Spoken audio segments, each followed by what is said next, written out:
everybody. Welcome to episode 10 of Aches and Gainz with Doc and Donnie. I am Dr. Hayes Estes. Welcome, Hayes. Donnie! Did you just welcome yourself? What's up, Donnie? Welcome, Donnie. Yeah.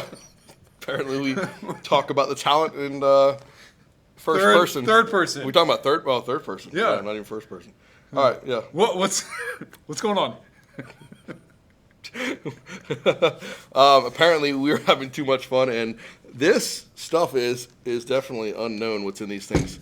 We are, for everybody's, for the censors and the YouTube, we are sober. We are here willingly.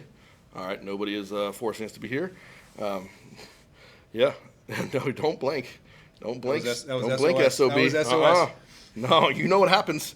Hit the button. Whoa, Door's locked. Already, we just went up to NC-17. Okay. Yeah, we're a minute into it. Nice. What you got? Screwed from here on out. What the hell? It doesn't matter. Yeah. Let's talk about things Yeah. that don't exist. Maybe. Donnie, Bigfoot, he's out there? I am Bigfoot. What you talking about, man? Yeah. Do you believe?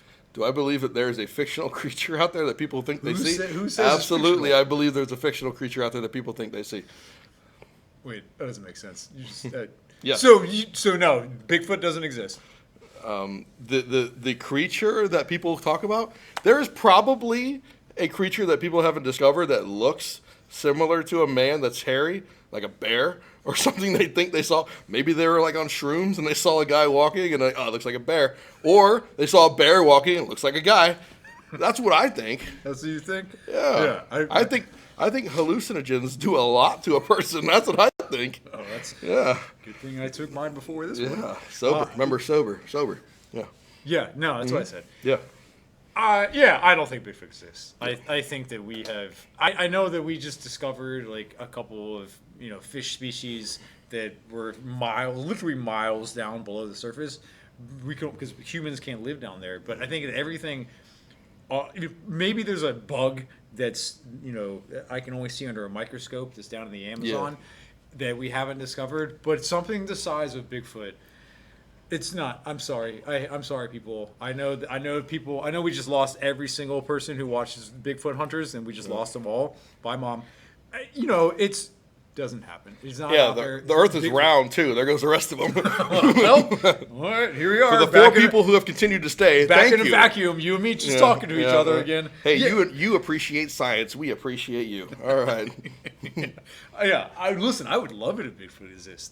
I would love it. It would be awesome. So what would he be like? Would he be more animal or more human? If he exists, would he be just like a lonely guy that wants people to believe in him? Or is this like a bear that wants to eat people that happens to have resemblance of a man? I don't think Bigfoot doesn't eat people. I mean, there is. Maybe he's a lonely guy. Maybe he just wants to like have a poker night with some buddies. And did you ever think about that? I don't know. I haven't because Bigfoot doesn't exist. Oh yeah, we're back to that. Okay. So, but if he did, he would want to poker. But if Bigfoot existed, sure, I'll invite him over for poker. Yeah. When it's reasonable to do so. See, there is a reason we're talking about this. So there really is. Yeah. I promise you, we'll get to it. Oh, maybe here shortly. Is it time to segue? I think it's time to segue. So Bigfoot's got some big feet, right? Yeah. Supposedly. So and he has some big shoes, right? Oh, he doesn't wear shoes. No, he doesn't wear shoes. Oh, okay. So, how is he able to run? You stole my segue. How can he run? How can he squat if he doesn't have shoes? No, he can't. We all need shoes to squat and run. Right. Well, fine. On that note, I'm going to make my segue super boring. There we go. And we're going to talk about barefoot strength training today. So, I don't know what time of the year we're going to release this. I have either just finished Squattober. I know it's back-to-back episodes. I'm talking about Squattober. Yeah. Pretty sure I've just finished Squattober by the time this comes out. Mm-hmm. All of my squatting has been done barefoot for at least this month, and barefoot is my preferred way that I squat. I do own myself a pair of weightlifting shoes, and I will use those occasionally for doing Olympic lifts clean snatches, front squats. Sometimes I'll wear my squat shoes, my weightlifting shoes. But if I'm going good old fashioned barbell back squat, I'm going barefoot. That's my preferred stance, my preferred method. So I don't know, how much barefoot training do you do? Well, I'll tell you this. As early as maybe like when I was in my mid-20s, I trained with a guy named Elliot Hulse, and Elliot would do everything barefoot. I mean, he just completely believed in barefoot training, and he was a high-level strongman. Obviously, when he competed, he was a pro strongman. When he competed, he had shoes on. I mean, even as a promoter of a strongman show, I have to require people to have shoes on for safety purposes. But training-wise, for the most things, he did very barefoot. I did not adapt that up until recently. I was always a shoe person, and unfortunately, before I had my own gym, I had to go to whatever X gym that there. Most people are like, you can't take your shoes off and just walk around. So yes, you can. At my place, I can, and I do, and I've enjoyed barefoot training. Recently, as in the past year, I've really enjoyed it to the point where I do almost everything. The exception for me, though, is barbell squats. If I'm going to competition below parallel level, due to some dorsiflexion issues and stuff, I actually have a set of Olympic lifters as well, pendulays, and I have to use those in order to get there. Now, when I'm using a cambered bar or something like that, I can get to parallel or below based on where the way the weight pulls me down into the hips. I'm barefoot, and I do. That's what I've been doing, nothing but cambered bar squats recently. And I enjoy it. Barefoot, no issues. My ankle stability is strong. I'm able to grip the floor. It's great. I'm overhead pressing the same thing, bench pressing. For the most part, everything has been barefoot. I've enjoyed it. So this is a new aspect to me of my life in the last year. So before the last year, were you doing a lot of barefoot, or was it something that every once in a while, or you were you weren't doing it at all? I might deadlift barefoot. But I would never squat barefoot. I never bench barefoot. Yeah. So, yeah. I mean, deadlift would maybe, like I said, or Chuck's, Chuck Taylor's. Yeah, yeah. But yeah, now I'm enjoying all of it for the most part barefoot. And I'm not competing right now, so I can do it and not have to worry about it. I enjoy it. It's been, I look forward to it. As soon as when I start training, I take my shoes off, I feel much better, honestly. Mm-hmm. So one of my favorite exercises that for myself, but I also will teach my patients, is the Jefferson Squat. Yep. So I'll try to verbally describe it and just completely butcher it, and people will get confused. Maybe just go YouTube it after this video. Yeah. Go and YouTube Jefferson Squat. But it's a great one for foot intrinsic strength, the small muscles that are in your feet, for hip strength, for knee control, to open up the hips. I'm sure I might even talk about this on here before, but it's a fantastic exercise to kind of prime you to strength train barefoot, in particular squat. But it doesn't. I use it for anyone that it comes into my clinic who has knee pain, who has hip weakness. Because it helps just kind of get them in a better position, so that when they drop into a squat, they have better control. They're more grounded, so to speak, yep. And then they can drive out of the hole to squat. Absolutely. Yeah. So for me personally, training barefoot started probably back after my second ACL repair, and the PT I had then kind of switched gears a little bit, and I did basically everything in the clinic barefoot, until we got to things like sport specific plyometrics and stuff like that.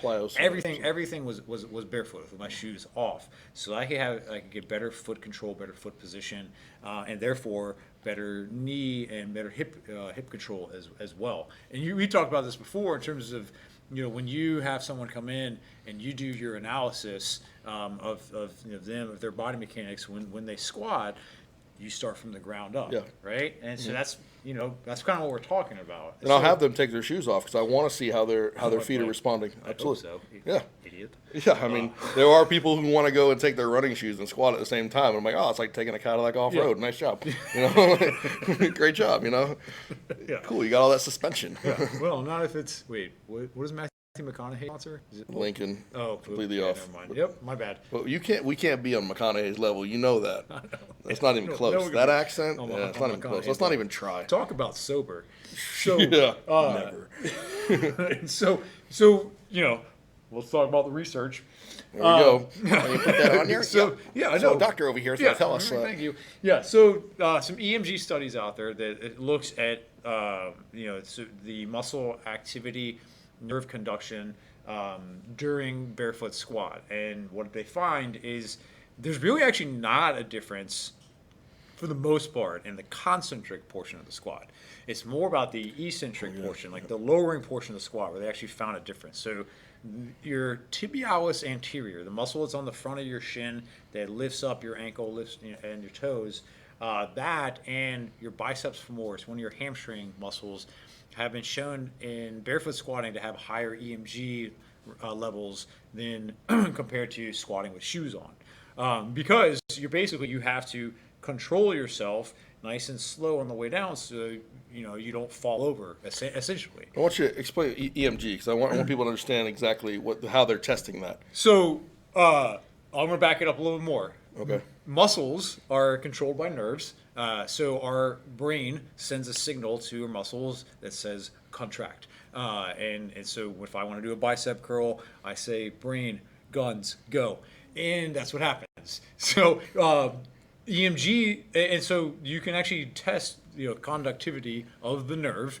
and it's painful. But because I have patients who have gone through that type of stuff.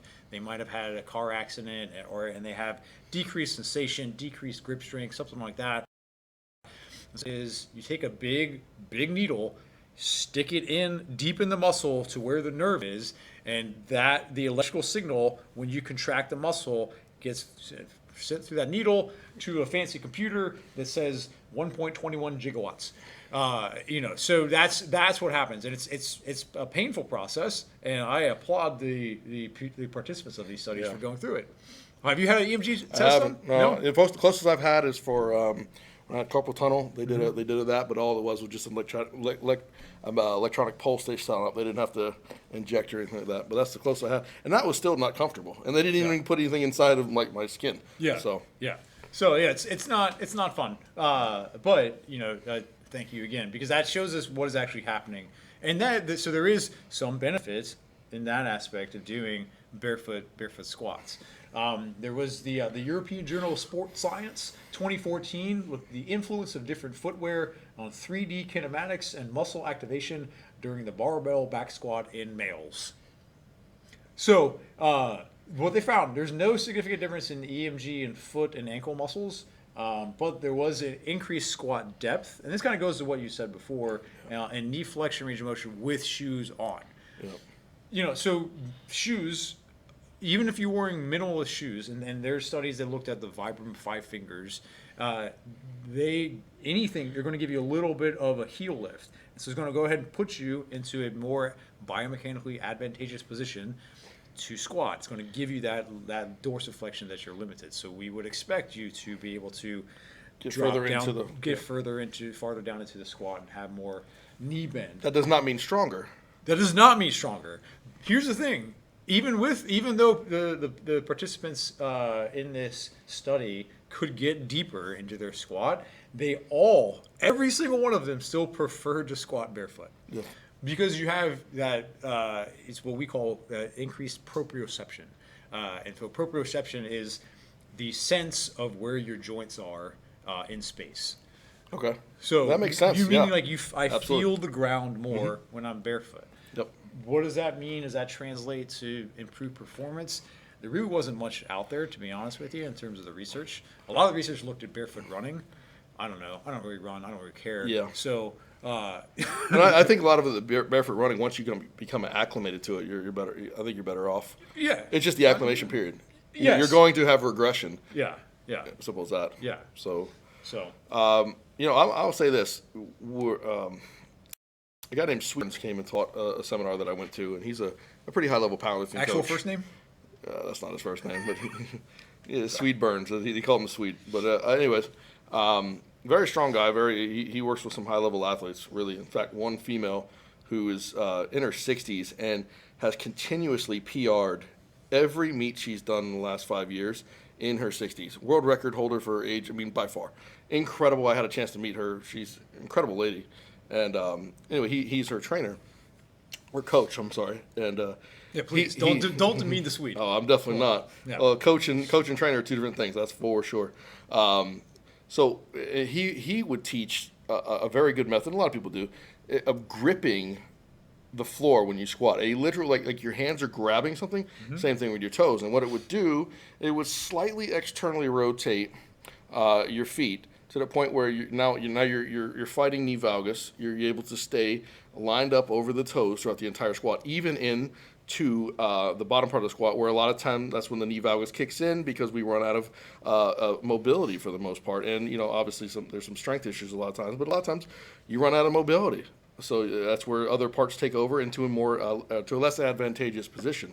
So that's where when you're able to grab the floor without going through a shoe sole, like you said, you can feel it better. You're there. You know where you're at. You can feel your toes gripping the mat or the platform or wherever you're at. And I've found myself, I can do it in shoes. Don't get me wrong.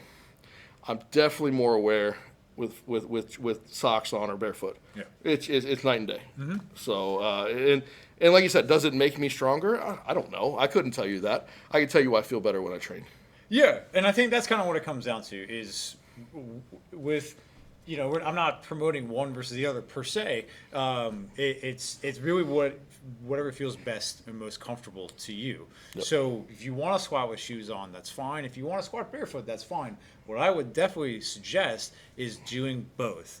Don't just, so I have a patient right now, female powerlifter, who for the last 2 years literally only trained in squat shoes and develops a crap ton of knee pain because the squat shoes, yes, they promote a lot of dorsiflexion, but you don't, again, it's difficult for you to, or at least for in her instance, to get those hip external rotators to grab the ground, as you see, and to be more grounded. Yep. She was just relying on the bounce of the shoes to kind of pop out of the hole, and every single time, knee valgus.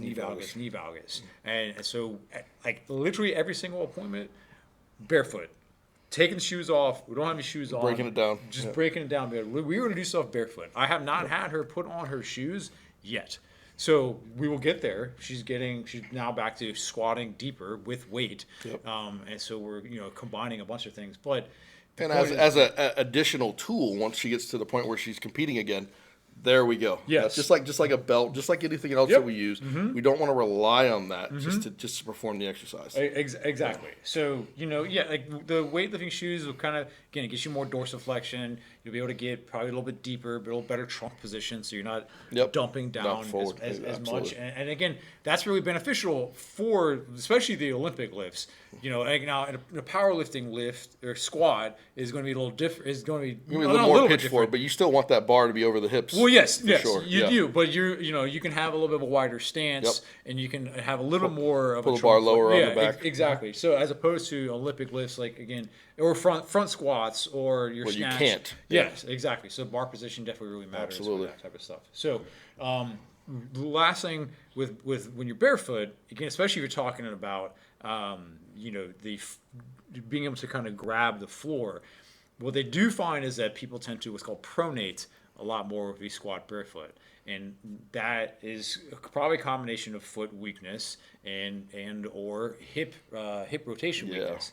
And so pronation of the foot, basically your foot kind of rolls in at the bottom of the squat, and then that can lead to things up the chain like, again, knee valgus. I know you guys. We talk about this all the time. All we do is talk about it. Holy crap! I think that might have been episode number 1, right? Yeah. So it's, because if you want, again, talk about like efficiency of the movement, if you want an efficient lift, you don't want those knees to cave in, right? So again, it happens every once in a while. If I'm setting a PR, I'm in a meet. Oh yeah. All right, but if it doesn't, if I do it every single time, maybe not the most efficient thing. So, I'll say that probably a lot of that comes from just when you wear a shoe that creates a false arch for you all the time, and all of a sudden you take it off, you're gonna have some of that until you build up that strength to be able to maintain your arch throughout a heavy lift or throughout a strenuous exercise. Yeah. So you can start with things like So what I have people do is, again, I talk about the Jefferson Squat, but we have things called like an arch lift. So you kind of talked about it, but basically you have your foot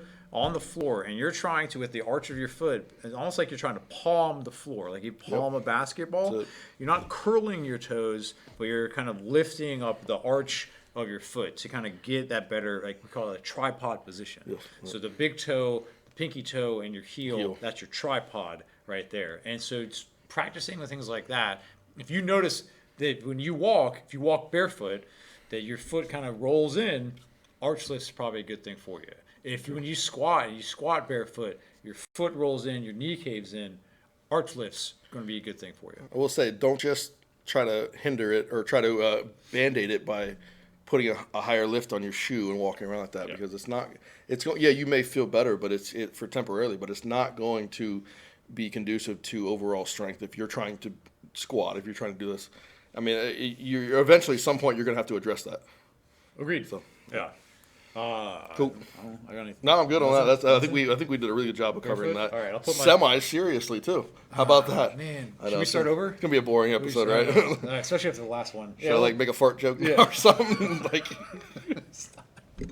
Well, I mean, maybe I need a different topic for our bro science. Oh, boy. Here we go. Maybe not. Okay, well. Once again, I don't know about this one. He's going to get back for last episode. No, it's not that funny. It's not even that funny. I don't know. Did I build it up too much? I don't even want to do it anymore. Yeah. All right, now it's time for everyone's favorite segment of the show. His favorite. Dispelling bro science myths. Or pet peeves. Yep. Last week, we talked about Donnie's flatulence problem. This week, we're going to talk about, Donnie, how long are your workouts? Oh, that's a good one. Yeah. Like 6 hours, right? Yeah, 6 hours, because I have that much time. I love it, yeah. Okay, I'll say, when I'm in competition mode, we're about 2 hours. When I'm not, hour and a half tops. And that's if I'm BSing with my training partners and stuff. Are you counting, is that like the moment that you walk in the gym door? No. Okay. Well, actually, yeah, pretty much. Yeah, hour and a half from the minute I walk in. First 15 minutes is me loosening up, limbering up, waking the knees up so they can actually do something. So actually, if you want to talk about it, probably an hour of actual training with 15 minutes bookend on each side. Yeah. I'm about the same. I think having twice as many kids as you do, that you know of. Oh my Lord!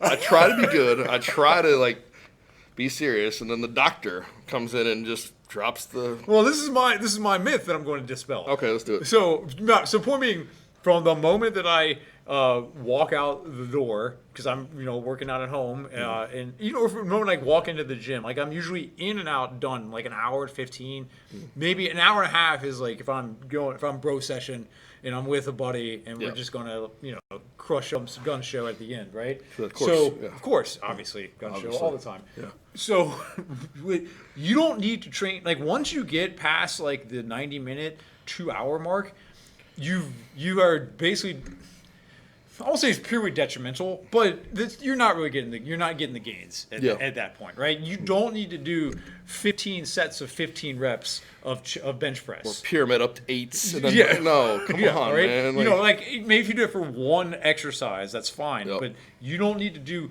a shoulder day where I do 15 by 15 of front raise, lat raise, rear delt raise. Okay, now I'm going to go do some barbell press. Now I'm going to do some Smith machine press. Finish up with some upright rows.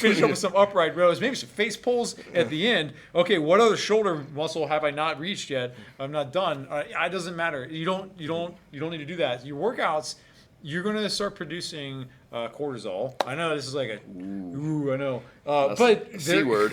C word. Yeah. And so you're going to have some detrimental effects. Best case scenario is you do nothing to your body past that 2 hour mark.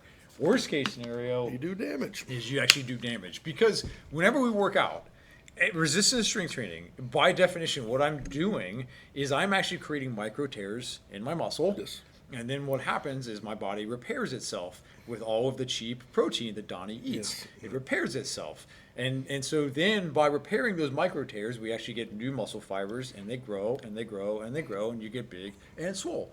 So if you Don't do that. If you just keep training and training and training, and you just are literally just destroying the muscle and ripping it apart. We like to call that catabolic. You're creating so like when if I strain a hamstring, it's like a grade 1, 2, 3 strain.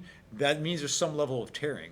Essentially, when I work out, it's almost like a grade 1. Very tight, small. Very grade tiny, 1. like almost like a grade 1. So if I do anything beyond just regular strength training, I'm doing more damage to my muscle, and it's going to take me longer to heal. And on top of that, my body's whole goal at that point is not to promote hypertrophy.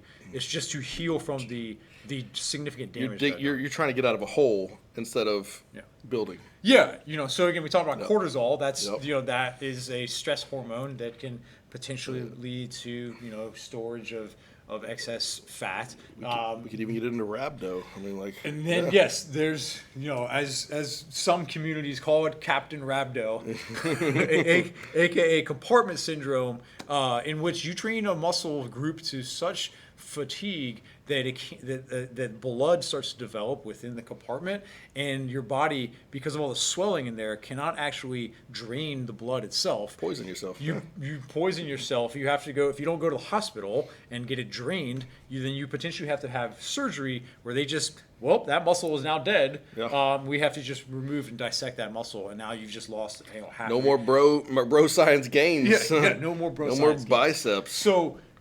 So listen, if you get to like the 90-minute mark or the 2-hour mark and you have done your 15th set of bicep curls, stop. Yeah. Please just leave. Go home, go eat something, please rest, eat something. Take a nap, okay? And then train something different tomorrow. Otherwise, I'll see you at the clinic. Yep. Done. That's as simple as that. Yeah. There you go. So, and where can they contact you? What? Look at this guy's segueing master. I'm learning. Yeah, I guess that means we're done, right? Yeah, we're done. Yeah, okay, so that was my pet peeve. It's good, man. Was that bro science myths? No, that's bro science myths. Yeah, bro science I don't know. Whatever. Doesn't matter. Stop training so long. Yeah. Yes. So when you do recover from surgery for your rhabdomyolysis, you can come to see me, Dr. Hayes Estes, owner of Premier Physical Therapy here in Clearwater, Florida. We're on the Facebook. Premier Physical Therapy and Sports Performance in Clearwater, Florida. Shut up! Don't look at me like that. I'm looking straight ahead. Good. Also, we're on the Instagram, the Instagram, at run all the way around. Look at that. We got stop it! Run Tampa Bay. Now you can talk. We got swivel chairs now. All right, I guess you can find me at facebook.com/Strength Performance Institute. That is my facility here. That is my business. That's what I do. And then if you want to see some fun stuff, go to instagram.com/Donnie Kiernan, my name. And we'll see you there. So that's your name? Hayes. Yeah, that's my name. All right. I don't have a doctor in front of it yet. I stopped at the 4 year. I didn't go the 7-8 year. Yeah. Sorry. Good. Sorry, guys. All right. I'm good. You good? Yeah, I'm good, man. Good stuff. Episode 10. Let's get it right this out. Time. Oh, it's hilarious. That's hilarious. I got it. What you got? I'll let you know. Oh shit, that's fine. It's not gonna be as bad as protein farts. So put it that way. Good. She's born ready. Born ready. You ready? Yeah, whatever, dude. I'm starting it. Took the voice off. Oh, thanks. Appreciate it. Yeah. So I start now? How about now? We're ready to go. Now. How about now? Now. It's Jackal. Now.